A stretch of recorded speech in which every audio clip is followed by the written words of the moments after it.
நண்பர்கள் அனைவருக்கும் வணக்கம். இந்த வீடியோல நம்ம என்ன பார்க்க போறோம்னா, ஹெல்த் இன்சூரன்ஸோட இம்பார்ட்டன்ஸ். ஹெல்த் இன்சூரன்ஸ் வந்து நம்மளுக்கு வந்து ஒரு இன்வெஸ்ட்மெண்ட் மாதிரி. இதுல வந்து டீட்டெயிலா பார்க்க போறோம். நான் ஏற்கனவே இதுக்கு வந்து இன்ஸ்டா வீடியோ போட்டிருந்தேன். பட் அதுல வந்து டைம் கன்ஸ்ட்ரெயின்ட் இருக்கனால என்னால வந்து டீட்டெயிலா சொல்ல முடியல. இந்த வீடியோல நம்ம டீட்டெயிலா பார்ப்போம். எப்படி இது இன்வெஸ்ட்மெண்ட் ஆகுது, ஒருத்தர் எவ்வளவு இன்சூரன்ஸ் ஹெல்த் இன்சூரன்ஸ் எடுக்கணும், அவங்களோட சேலரியில எவ்வளவு பர்சன்டேஜ் வந்து அவங்க வந்து ஹெல்த் இன்சூரன்ஸுக்காக ஸ்பெண்ட் பண்ணணும் அப்படின்றது இந்த வீடியோல ரொம்ப டீட்டெயிலா பார்ப்போம். இந்த வீடியோவை கடைசி வரைக்கும் ஸ்கிப் பண்ணாம பாருங்க, டெஃபினட்டா உங்களுக்கு யூஸ்ஃபுல்லா இருக்கும். ஸோ ஃபர்ஸ்ட் வந்து நான் வந்து உங்கள்கிட்ட ஒரு சின்ன கொஸ்டின் கேட்கிறேன். உங்களில் யாராவது நான் வந்து ஹெல்த்தியா இருக்கேன், என்னோட ஹெல்த்துக்கு வந்து ஒண்ணுமே ஆகாது அப்படின்னு கேரண்டி கொடுக்க முடியுமா? என்னை எந்த நோய் அட்டாக் பண்ணாது, ஸோ நான் வந்து லைஃப் லாங் எனக்கு ஒண்ணுமே ஆகாது அப்படின்னு கொடுக்க முடியுமா? கொடுக்க முடியாது. அதுதான் உண்மை, இதுதான் யதார்த்தம். இது நம்ம யாரையும் வந்து தப்பு சொல்றது இல்லை. நான் யாரையும் உங்களை வந்து தப்பா மீன் பண்ண வரல. ஸோ அதனால நீங்க தப்பா எடுத்துக்காதீங்க. ஸோ இந்த மாதிரியான ஒரு சிச்சுவேஷன்ல நம்ம ஒரு நோய் வந்ததுன்னா நம்மளை எப்படி பாதுகாத்துக்கலாம், பினான்சியல் லாஸ்ல இருந்து எப்படி பாதுகாத்துக்கலாம் அப்படின்றத இப்ப பேச போறோம். எமோஷனல் லாஸை யாராலும் ஈடுகட்டவே முடியாது.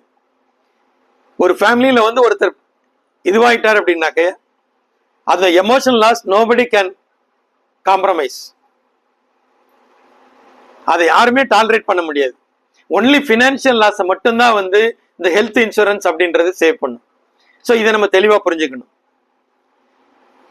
நான் முக்கியமா ஒரு 5 கிரிட்டிக்கல் இல்னஸ் சொல்றேன். இதை நார்மலா வந்து ஈஸியா ஞாபகம் வச்சுக்கிறதுக்காக வந்து ஷாக் அப்படின்னு சொல்லுவாங்க, ஒரு அப்ரிவியேஷன் மாதிரி. எஸ் அப்படின்றது ஸ்ட்ரோக் ரிலேட்டடான டிசீஸ், ஹெச்ன்றது ஹார்ட் ரிலேட்டடான டிசீஸ், ஓன்றது ஆர்கன் டிரான்ஸ்பிளான்டேஷன், சின்றது கேன்சர், கேன்றது கிட்னி ரிலேட்டட் டிசீசஸ். ஸோ இந்த 5 டிசீஸுமே இந்த வயசுல உள்ளவங்களுக்கு தான் வரும், ரொம்ப ஏஜ் ஆன பிறகு வரும் அப்படின்னு யாராலையும் சொல்ல முடியாது. ரீசன் என்னன்னு பாத்தீங்கன்னா நண்பர்களே, இன்னைக்கு நம்ம வந்து நம்மளை சுத்தி நடக்கிறத பார்த்துட்டு இருக்கோம். 20-25 வயசுல உள்ளவங்களுக்கு ஹார்ட் அட்டாக் வருது. இதுக்கு முன்னால கேன்சர்ன்றது எங்கேயோ ஒரு இடத்துல நம்ம கேள்விப்படுவோம். இன்னைக்கு நம்மளை சுத்தி இருக்க ஃப்ரெண்ட்ஸ் இல்ல நம்மளை சுத்தி இருக்க ரிலேட்டிவ்ஸ்லயே வந்து 1-2 பேருக்கு வந்து கேன்சர் இருக்கு. ஸோ இது வந்து நம்மளுடைய லைஃப் ஸ்டைல் இல்ல நம்மளுடைய ஃபுட் ஹாபிட்ஸ், நிறைய காரணங்கள் இருக்கு. வெளியே இருக்கக்கூடிய பொல்யூஷன், வாட்டர் பொல்யூஷன், இது எல்லாமே வந்து 50 வருஷத்துக்கு முன்னால இருந்த மாதிரி இப்ப இல்லை. ஸோ அதனால நம்ம எதையும் வந்து நம்ம வந்து குறையும் சொல்ல முடியாது. அந்த மாதிரி ஒரு சிச்சுவேஷன்ல தான் நம்ம வாழ்ந்துகிட்டு இருக்கோம். ஸோ அதுக்கு வந்து நம்ம எப்படி வந்து அடாப்ட் பண்ணிக்கணும், இல்ல அதுல ஏற்படக்கூடிய லாஸ்ல இருந்து எப்படி நம்மளை வந்து நம்ம தவிர்த்திருக்கலாம் அப்படின்றத நம்ம வந்து பார்க்கணுமோ ஒழிய வேற எதுவும் நம்மளால பண்ண முடியாது. இப்போ வந்து நார்மலா ஒரு ஹார்ட் ரிலேட்டட் டிசீஸுக்கு வந்து ஒரு ஹாஸ்பிட்டல் அட்மிஷன் ஆகுறாங்க, ஸ்டண்ட் வைக்கிறாங்க அப்படின்னா ஒரு 2 ஸ்டண்ட் வச்சாலே வந்து 4-5 lakhs வாங்கிடுறாங்க. அதே மாதிரி ஸ்ட்ரோக் அப்படின்னு போயிட்டு அவங்களுக்கு வந்து ப்ரெஷரால இது மாதிரி இருந்தது அப்படின்னாக்க ஒரு 4 நாள் ஹாஸ்பிட்டல் இருந்தாங்கன்னா அதுக்கும் 3-4 lakhs ஈஸி ஆயிடுது.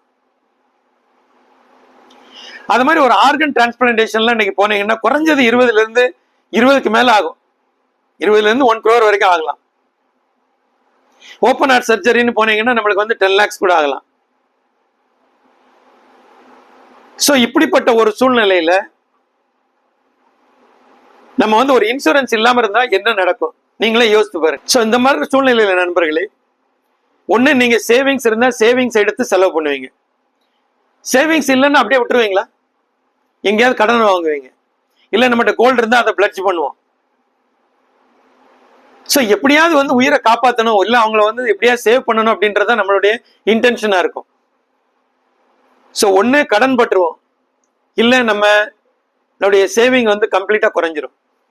அது மேபி நம்ம 5 years சேர்த்து வச்ச சேவிங்ஸா இருக்கலாம், இல்ல 10 வருஷம் சேவ் பண்ண சேவிங்ஸா இருக்கலாம். அது ஒருத்தருடைய ஏர்னிங்ஸை பொறுத்து இருக்கு. ஸோ இதை பாதுகாக்கணும்னா, அதை ப்ரொடெக்ட் பண்ணணும்னா அதுக்கு ஒரு செக்யூரிட்டி மாதிரி இருக்கக்கூடியது ஒன்லி ஹெல்த் இன்சூரன்ஸ் மட்டும்தாங்க. வேற எதாலையும் இதை பண்ணவே முடியாதுங்க. அதனாலதான் இதை வந்து ஒரு இன்சூரன்ஸ், ஹெல்த் இன்சூரன்ஸ் அப்படின்றது it is like a investment. So that நம்மளுடைய இன்வெஸ்ட்மெண்ட் டிஸ்டர்பே ஆகாது. சோ இதுதான் வந்து இதுல நான் சொல்ல வந்தது. இன்னொன்னு வந்து நம்மளுடைய பினான்சியல் பிரமிட் அப்படின்னு ஒண்ணு இருக்குங்க. பினான்சியல் பிரமிட்னா என்ன?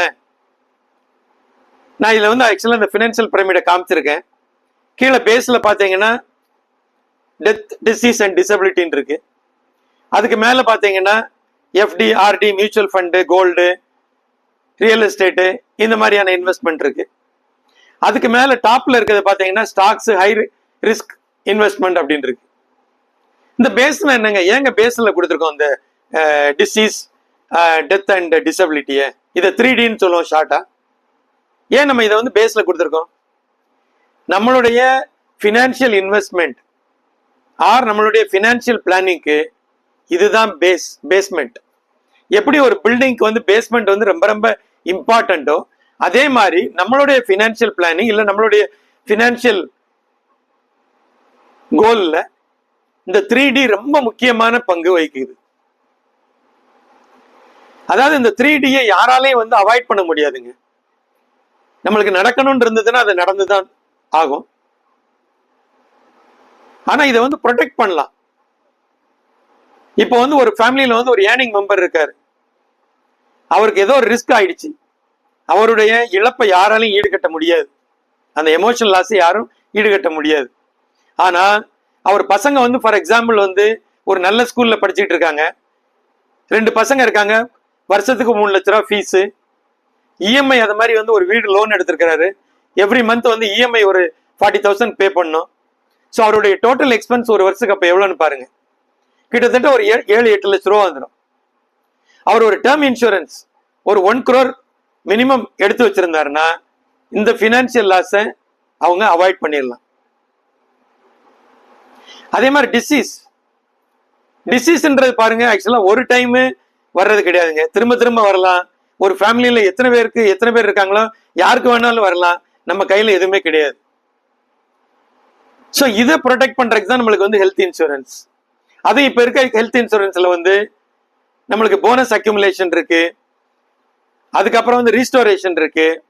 அதனால ஒரு இன்சூரன்ஸ் எடுத்து நம்மளுக்கு வந்து ஒரு டைம் யூஸ் பண்ணிட்டா கூட அதே இயர்ல மறுபடியும் நம்மளுக்கு வந்து ஹாஸ்பிட்டலைஸ் ஆனோம் அப்படின்னாக்க அதுக்குள்ளார அது வந்து ரீஸ்டோர் ஆயிட்டு நம்ம என்ன பேஸ் இன்சூரன்ஸ் எடுத்திருக்கோமோ 10 lakhsனா 10 lakhs இருக்கும், 15னா 15, 20னா 20 ஆயிடுங்க. பெர்மனன்ட் டிசபிலிட்டி இது வந்து ஆக்சுவலா பாத்தீங்கன்னா இன்னும் நிறைய பேர் இதை பத்தி ஒரு அவேர்னஸே இல்லாம இருக்காங்க. இன்னைக்கு வந்து எல்லாருமே வெஹிக்கிள் வச்சிருக்கோம், வெளியே போறோம், வெஹிக்கிள்ல போறோம், டெய்லி நியூஸ்ல பார்த்தா எத்தனையோ பிளேஸ்ல வந்து ஆக்சிடென்ட்ஸ் இதெல்லாம் கேள்விப்படுறோம். கார்ஸ் கிரேஷ் நம்மளுக்கு நடக்கக்கூடாது, கடவுள்கிட்ட வேண்டிக்குவோம். பட் இதுல இருந்து எப்படி நமக்கு வந்து ப்ரொடெக்ட் பண்ணலாம் அப்படின்னாக்க personal accident cover, personal accident insurance அப்படின்னு இருக்கு. அமௌண்ட் ரொம்ப கம்மியா வருங்க, இது ஏஜ் பேஸ்டு கூட கிடையாது. இந்த பர்சனல் ஆக்சிடென்ட்ல பாத்தீங்கன்னா பெர்மனன்ட் டிசபிலிட்டி ஆனாலும் நம்மளுக்கு ஒரு அமௌண்ட் வர மாதிரி பண்ணலாம். அப்புறம் வந்து டெம்பரரி டோட்டல் டிசபிலிட்டி ஆனாலும் இது பண்ணலாம், பார்ஷியல் டிசபிலிட்டி ஆனாலும் நம்மளுக்கு பண்ணலாம், ஒரு அமௌண்ட் வர மாதிரி பண்ணிக்கலாம். இப்போ பெர்மனன்ட் டிசபிலிட்டிலாம் ஆயிட்டாக்கா மறுபடியும் வந்து நம்ம வேலைக்கே போக முடியாது. அப்போ ஒரு ஏர்னிங் மெம்பர் அது மாதிரி ஆயிட்டாருன்னா நம்ம என்ன பண்றது? அப்போ அதுக்கு வந்து ஒரு பிஏ கவர் வச்சிருந்தா தான் நம்மளுக்கு பெட்டர். ஸோ நண்பர்களே, இப்போ நான் அந்த 3Dயை பத்தி சொல்லிட்டேன். அந்த 3Dயை எப்படி வச்சு 3Dயால நடக்கக்கூடிய பினான்சியல் லாஸை எப்படி ப்ரொடெக்ட் பண்ணலாம் அப்படின்றத சொல்லிட்டேன். நான் அந்த பர்சனல் ஆக்சிடென்ட் பத்தி தனியா ஒரு வீடியோ போடுறேன், ஏன்னா அதை பத்தி பேசினா ரொம்ப நேரம் லென்த்தியா போயிடும். இப்போ வந்து ஆக்சுவலா வந்து உங்களுக்கு வந்து எவ்வளவு அமௌண்ட் நம்ம வந்து இன்சூரன்ஸ் எடுக்கணும், அது மாதிரி நம்ம சேலரியில எவ்வளவு பெர்சன்டேஜ் ஆஃப் அமௌண்ட் வந்து இந்த மாதிரி ஹெல்த் இன்சூரன்ஸ் எடுக்கிறதுக்காக நம்ம வந்து ஒதுக்கலாம், ஸ்பெண்ட் பண்ணலாம் அப்படின்றத பார்ப்போம். அதாவது நம்ம நார்மல் மிடில் அண்ட் ஓரளவுக்கு அப்பர் மிடில் கிளாஸ்ல இருக்கவங்க மினிமம் வந்து ஒரு 10 lakhs பேஸ் இருந்தா பெட்டர். அவங்களால வந்து 20 lakhs எடுக்க முடியும்னா 20 lakhs எடுத்துக்கோங்க.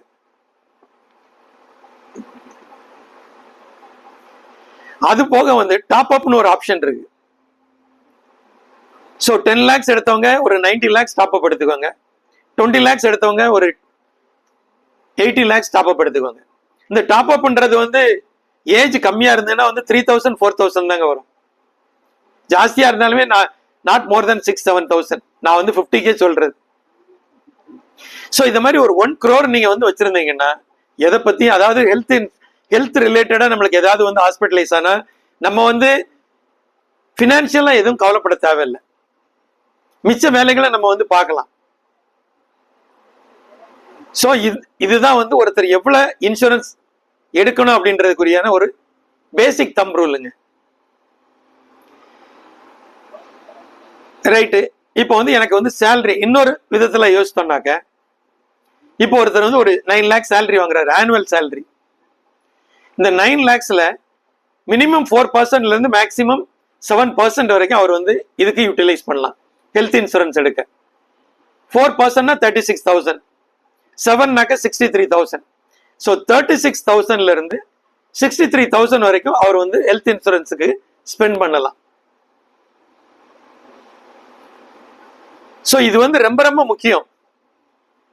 ஸோ உங்களுக்கு வந்து உங்க ஏஜுக்கு எவ்வளவு பிரீமியம் வரும், என்னென்ன இன்சூரன்ஸ் கம்பெனி இருக்கு, ஒவ்வொரு கம்பெனில என்னென்ன பெனிஃபிட் கொடுக்குறாங்க, இதை பத்தி உங்களுக்கு வந்து டீட்டெயிலா தெரியணும் அப்படின்னாக்க என்னோட நம்பரை கீழே கொடுத்துருக்கேன். நான் வந்து உங்களுக்கு ஃப்ரீ கன்சல்டேஷன் கொடுக்குறேன். நீங்க எனக்கு வந்து கால் பண்ணுங்க, இல்லை எனக்கு வந்து ஆக்சுவலா வந்து வாட்ஸ்அப் பண்ணுங்க. நான் கால் பண்ணி உங்களுக்கு வந்து பேசி டீட்டெயிலா என்ன அப்படின்றத சொல்றேன். ஐ திங்க் நான் சொன்னது வந்து உங்களுக்கு யூஸ்ஃபுல்லா இருக்கும்னு நினைக்கிறேன். உங்களுடைய ஃப்ரெண்ட்ஸ் அண்ட் ரிலேட்டிவ்க்கு ஷேர் பண்ணுங்க. என்னோட சேனலை சப்ஸ்கிரைப் பண்ணிக்கோங்க.